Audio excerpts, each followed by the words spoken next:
Shalom anak-anak yang hebat, bertemu kembali dengan Bapak Purnawan dalam pembelajaran pendidikan agama Kristen dan budi pekerti.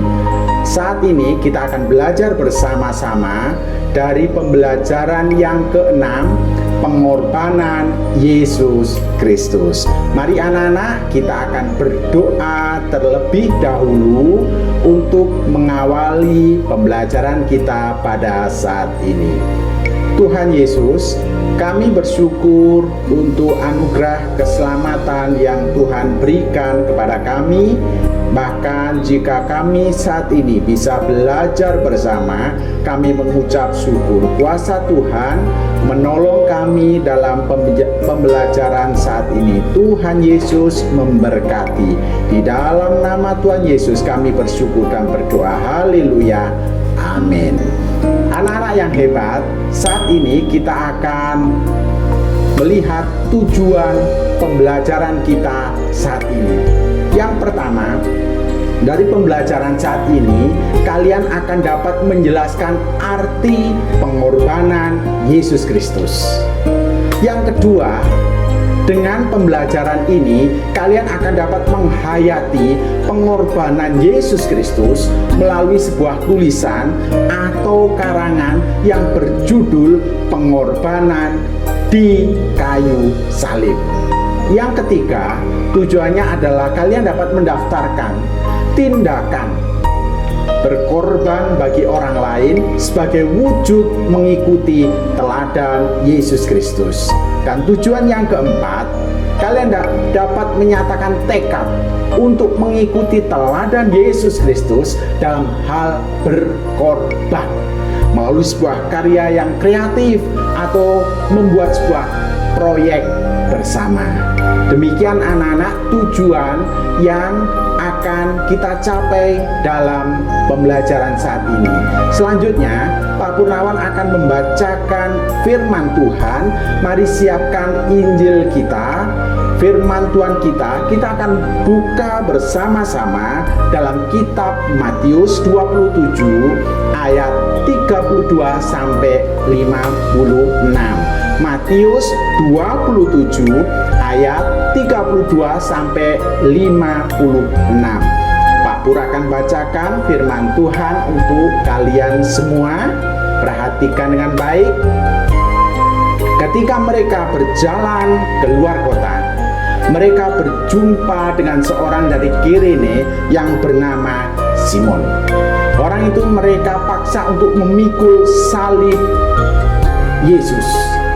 Maka sampailah mereka di suatu tempat yang bernama Golgota, artinya tempat tengkorak. Lalu mereka memberi dia minum anggur bercampur empedu.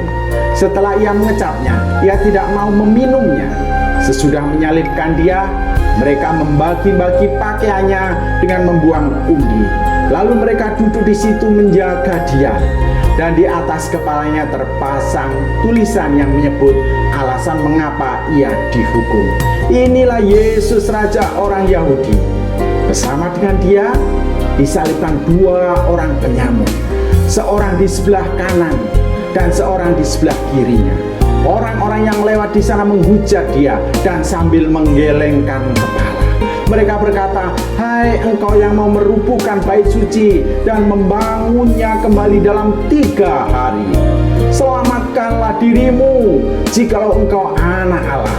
Turunlah dari salib itu." Demikian juga imam-imam kepala bersama-sama ahli-ahli Taurat dan tua-tua mengolok-olokkan dia, dan mereka berkata, "Orang lain ia selamatkan, tetapi dirinya sendiri tidak dapat ia selamatkan. Ia Raja Israel. Baiklah, ia turun dari salib itu dan kami akan percaya kepadanya. Ia menaruh harapannya pada Allah. Baiklah, Allah menyelamatkan dia, jikalau Allah berkenan kepadanya. Karena ia telah berkata, Aku adalah anak Allah." Bahkan penyamun-penyamun yang disalibkan bersama-sama dengan dia mencelanya demikian juga. Lalu dilanjutkan dalam peristiwa Yesus mati anak-anak. Mari perhatikan mulai ayat yang ke-45. Mulai dari jam 12. Kegelapan meliputi seluruh daerah itu sampai jam 3. Kira-kira jam 3 berserulah Yesus dengan suara nyaring, Eli, Eli lama sabatani. Artinya, Allahku, Allahku, mengapa engkau meninggalkan aku? Mendengar itu, beberapa orang yang berdiri di situ berkata, ia memanggil Elia. Dan segeralah datang seorang dari mereka. Ia mengambil bunga karang, mencelupkannya ke dalam anggur asam, lalu mencucukkannya pada sebatang bulu dan memberi Yesus minum. Tetapi orang-orang yang berkata, jangan, baiklah kita lihat, apakah Elia datang untuk menyelamatkan dia. Yesus berseru pula dengan suara nyaring lalu menyerahkan nyawanya. Dan lihatlah, tabir bait suci terbelah dua dari atas sampai ke bawah, dan terjadilah gempa bumi dan bukit-bukit batu terbelah dan kuburan-kuburan terbuka, dan banyak orang kudus yang telah meninggal bangkit. Dan sesudah kebangkitan Yesus, mereka pun keluar dari kubur, lalu masuk ke kota kudus dan menampakkan diri kepada banyak orang. Kepala pasukan dan prajurit-prajuritnya yang menjaga Yesus menjadi sangat takut ketika mereka melihat gempa bumi dan apa yang terjadi, lalu berkata, sungguh ia ini adalah Anak Allah. Dan ada di situ banyak perempuan yang melihat dari jauh, yaitu perempuan-perempuan yang mengikuti Yesus dari Galilea untuk melayani dia. Di antara mereka terdapat Maria Magdalena dan Maria ibu Yakobus dan Yusuf dan ibu anak-anak Zebedeus. Anak-anak yang hebat. Demikianlah pembacaan firman Tuhan. Lalu anak-anak, kita akan melanjutkan pembelajaran kita pada saat ini. Menurut kalian, apakah yang dimaksud dengan pengorbanan? Apakah yang dimaksud dengan pengorbanan? Pengorbanan adalah proses, cara, perbuatan mengorbankan untuk menyatakan bakti atau kesetiaan. Pertanyaan yang kedua, anak-anak yang hebat, apakah kamu pernah berkorban bagi orang lain? Misalnya, berkorban untuk orang tua, untuk sahabat, atau guru, atau siapa saja. Kalian dapat menceritakan pengalaman ini dan bagaimana perasaan kalian ketika berkorban bagi orang tersebut? Tentunya kalian pernah. Contoh, saya memiliki teman, namanya misalnya Tony. Hampir setiap hari Tony ke sekolah tanpa diberi uang jajan oleh orang tuanya. Pada suatu hari saya diberi uang lebih oleh Mama. Maka saat itu uangnya saya bagi dengan Tony. Teman saya senang sekali saat menerima uang dari saya. Uang saya memang berkurang saat itu, tetapi tidak masalah, karena saya senang bisa melihat teman saya bisa makan bersama di kantin sekolah. Kalian bisa menceritakan pengalaman-pengalaman lain yang menunjukkan bahwa kalian pernah melakukan sesuatu, berkorban bagi orang lain. Selanjutnya anak-anak, di dalam pembacaan firman Tuhan tadi, mari kita akan mengulang bersama-sama. Pada zaman Yesus, penyaliban merupakan bentuk hukuman mati yang diberlakukan oleh pemerintah Roma. Hukuman salib ini anak-anak dilakukan dengan cara mengikat dan memaku seseorang yang dianggap bersalah pada kayu salib ini. Yang disalib biasanya anak-anak adalah penjahat kelas berat, budak yang melakukan kesalahan, dan para pemberontak. Kalian bisa bayangkan anak-anak, waktu itu serdadu-serdadu membuat sebuah kayu salib yang besar, dan mereka memikulkan salib itu di pundak Yesus. Yesus harus memikulnya. Lalu serdadu-serdadu itu membawa Yesus pergi. Imam-imam besar dan semua orang banyak mengikuti. Mereka turun ke jalan-jalan Yerusalem. Mereka pergi keluar kota, melewati gerbang kota, hingga tiba di sebuah bukit kecil. Perjalanan yang berat itu membuat Yesus kelelahan. Salib itu berat, anak-anak. Yesus tidak sanggup memikul salib itu ke atas bukit itu. Serdadu-serdadu tidak memikul salib itu. Imam-imam kepala tidak mau memikul salib itu juga. Lalu mereka berpapasan dengan seseorang. Ia datang dari luar kota. Nama orang tersebut adalah Simon, anak-anak. Perhatikan anak-anak, bagaimana selanjutnya peristiwa ini, anak-anak. Kalian bisa memperhatikan bagaimana peristiwa salib ini sangat-sangat menyedihkan, sangat menderita bagi Kristus. Serdadu-serdadu itu menghentikan Simon dan memaksa Simon memikul salib Yesus. Mereka naik ke atas bukit. Makin lama makin banyak orang yang datang mengikut Yesus.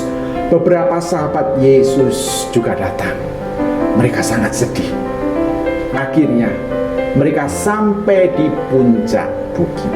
Simon meletakkan kayu salib itu di tanah, dan serdadu-serdadu membarikan Yesus di atas kayu salib dan memaku tangan dan kakinya di kayu salib itu. Anak-anak, Yesus menerima semua penderitaan itu. Ia diam dan tidak membalas. Tetapi Yesus mendoakan serdadu-serdadu itu. Yesus berdoa, Bapa, ampunilah mereka, karena mereka tidak tahu apa yang mereka lakukan. Para serdadu itu tidak tahu bahwa Yesus adalah Sang Raja besar yang datang dari Allah. Serdadu-serdadu menggali sebuah lubang di tanah. Mereka menancapkan salib di lubang itu, dan semua orang melihat Yesus tergantung di kayu salib itu. Imam-imam kepala mulai mengolok-olok Yesus. Mereka berkata, "Jika benar Engkau anak Allah, turunlah dari kayu salib itu." Namun Yesus tidak turun. Yesus tetap di kayu salib. Ia tetap di kayu salib untuk menebus dosa-dosa kita. Lalu anak-anak yang hebat, sesuatu yang aneh terjadi. Matahari yang sedang bersinar tinggi di langit tiba-tiba menjadi gelap. Seluruh angkasa raya menjadi gelap. Di bukit kecil itu, siang hari berubah menjadi malam. Orang-orang menjadi takut. Mereka tidak berani mengolok-olok Yesus lagi. Dan selama 3 jam Allah menjauhkan sinar itu. Dari kegelapan itu Yesus berseru kepada Allah. Orang-orang mendengarnya dan mereka gemetar. Akhirnya sinar matahari kembali lagi. Yesus berkata, "Sudah selesai." Lalu Yesus wafat. Ia menyerahkan nyawanya kepada Allah. Dan pada waktu Yesus wafat, anak-anak yang hebat, Allah mengguncangkan kota Yerusalem. Orang-orang ketakutan dan bergegas pulang ke rumahnya. Komandan pasukan berkata demikian, anak-anak, "Sesungguhnya orang ini anak Allah." Pengorbanan Yesus telah selesai. Ia telah menebus dosa-dosa kita. Anak-anak, ini adalah kebenaran yang harus kita pegang. Yesus Kristus telah menebus dosa-dosa kita. Selanjutnya anak-anak, mari kita akan menjawab pertanyaan-pertanyaan berikut. Setelah mendengarkan pemaparan ini, coba kalian menjawab pertanyaan ini. Pelajaran berharga apa yang dapat kalian pelajari dari kisah pengorbanan Yesus Kristus? Coba apa anak-anak pelajaran berharga yang kalian dapat ambil? Ingat, Tuhan Yesus rela mati menebus dosa manusia. Amin anak-anak. Tuhan Yesus rela mati untuk menebus dosa manusia. Pertanyaan yang kedua, apa makna pengorbanan Yesus Kristus di kayu salib bagi kamu? Coba, apa makna arti pengorbanan Yesus di kayu salib bagi kalian secara pribadi? Ingat anak-anak, dosa manusia ditebus, dosa Pak Purnawan, dosa kalian ditebus, status manusia diperdamaikan dan dibenarkan di hadapan Allah. Yang dulunya adalah seteru musuh Allah, sekarang diperdamaikan hanya oleh pengorbanan Yesus Kristus. Lalu yang ketiga, bersama-sama dengan teman kalian pada kelompok belajar secara online, mainkan sebuah drama, atau kalian bisa membuat cerita, tulisan sebuah cerita tentang pengorbanan Yesus Kristus. Coba dengan kalimat kalian sendiri ceritakan ulang pengorbanan Yesus Kristus. Baik anak-anak, pinter sekali. Selanjutnya anak-anak yang hebat, berkorban. Anak-anak yang hebat, berkorban.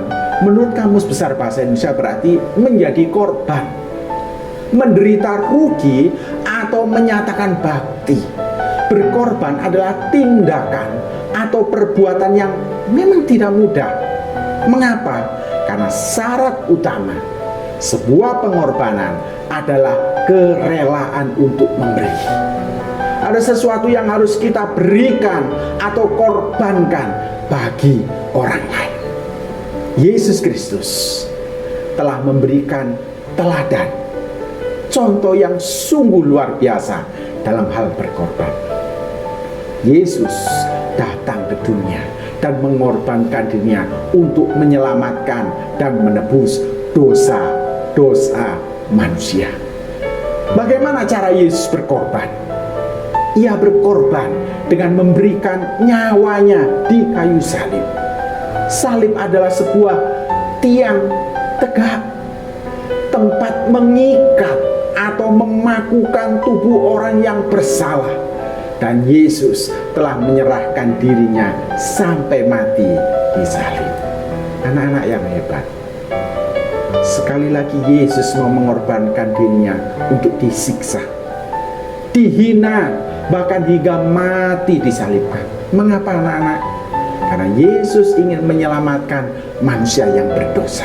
Satu-satunya cara agar dosa manusia dapat ditebus adalah dengan mengorbankan dirinya sampai mati di kayu salib.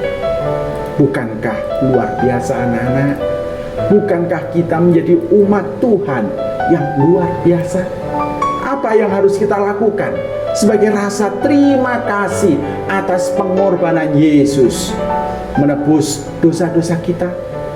Anak-anak, kita harus menyatakan rasa terima kasih, syukur kepada Yesus, kepada Tuhan Yesus, dengan hidup setia, taat, melakukan kehendak-Nya, serta tidak melakukan perbuatan dosa lagi. Mau anak-anak? Pengorbanan Yesus di kayu salib telah menjadi contoh bagi kita tentang bagaimana berkorban bagi orang lain. Kita harus belajar berkorban dan memberi diri bagi kepentingan orang lain. Bagaimana caranya anak-anak?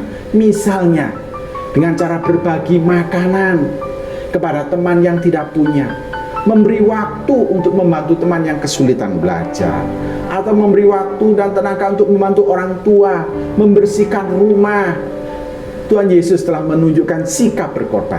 Karena itu kita juga harus melakukan hal yang sama kepada semua orang.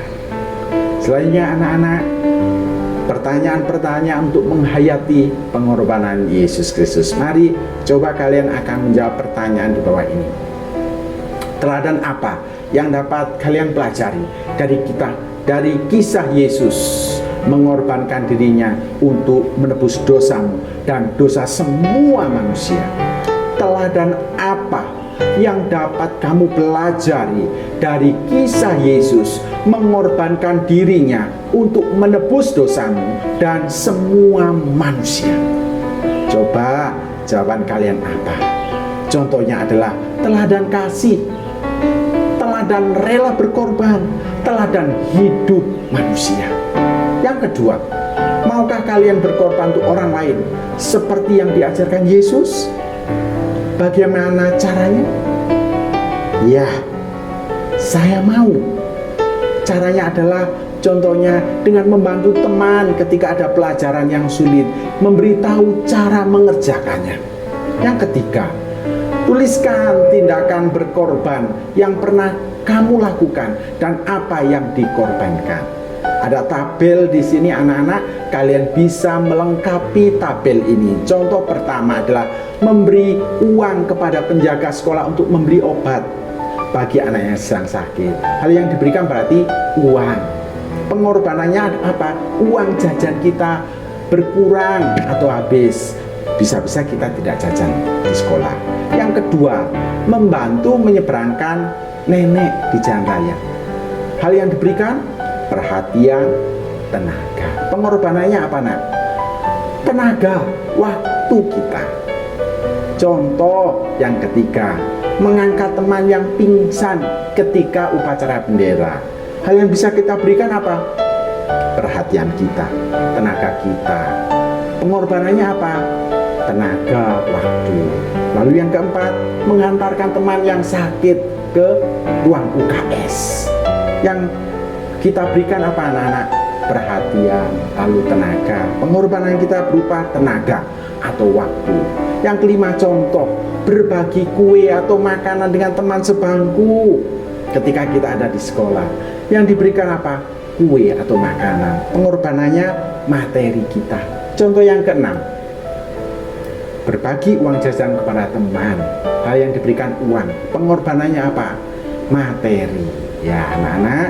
Lalu yang keempat, buatlah sebuah doa atau karya tulis dengan tema Yesus mati untuk menebus dosa saya.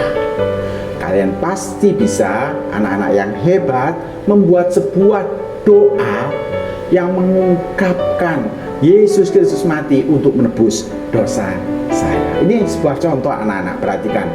Tuhan Yesus, terima kasih atas pengorbanan Engkau di atas kayu salib untuk menebus semua dosa saya. Saya sadar bahwa hanya Engkau satu-satunya pribadi yang sanggup menebus dosaku. Ajari saya untuk taat dan rela berkorban juga seperti Engkau. Amin. Ini contoh, anak-anak, kalian bisa membuat dengan lebih bagus lagi ya. Kalian anak-anak yang hebat. Nah, lalu anak-anak, kita akan belajar sebuah lagu. Ayo kita menghayati lagu ini yang berjudul Yesus Sayang Padaku ya. Kalian mencoba untuk menghayati lagu ini ya. Kalian bisa menuliskan pesan atau makna lagu ini pada buku kalian masing-masing, anak-anak yang hebat. Sambil kita mempersiapkan buku, mari kita akan belajar bersama-sama sebuah lagu yang menunjukkan bahwa Yesus sayang padaku. Yesus sayang pada kita semua, bahkan waktu kita berdosa.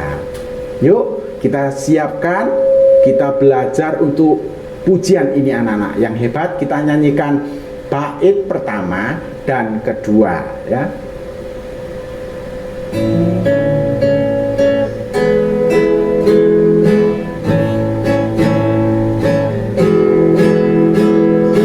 Yesus sayang padaku, Alkitab mengajarku, walau ku kecil lemah, aku ini miliknya.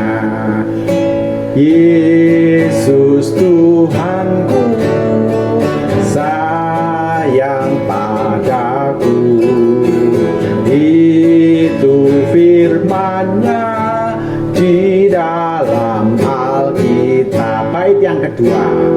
Yesus sayang padaku, Dia mati bagiku, dosaku dihapusnya, surga pun terbukalah. Yesus Tuhanku sayang padaku, itu firman-Nya di dalam Alkitab. Yesus Tuhanku, Yesus Tuhanku sayang padaku, itu firman-Nya di dalam Alkitab. Amin. Anak-anak yang hebat, Yesus sangat sayang kepada kita semua. Yesus sayang pada kita semua. Anak-anak yang hebat, selanjutnya kita akan melihat rangkuman pembelajaran pada saat ini. Tuhan Yesus mau mengorbankan dirinya, disiksa, dihina, bahkan sampai mati di kayu salib, hanya untuk menebus dosa manusia. Yesus berkorban untuk menyelamatkan kita. Karena Yesus sudah menebus dosa kita, kita harus hidup taat dan setia kepadanya dan tidak hidup dalam dosa lagi. Anak-anak yang hebat, pengorbanan Yesus di kayu salib menjadi contoh bagi kita untuk mau berkorban bagi orang lain.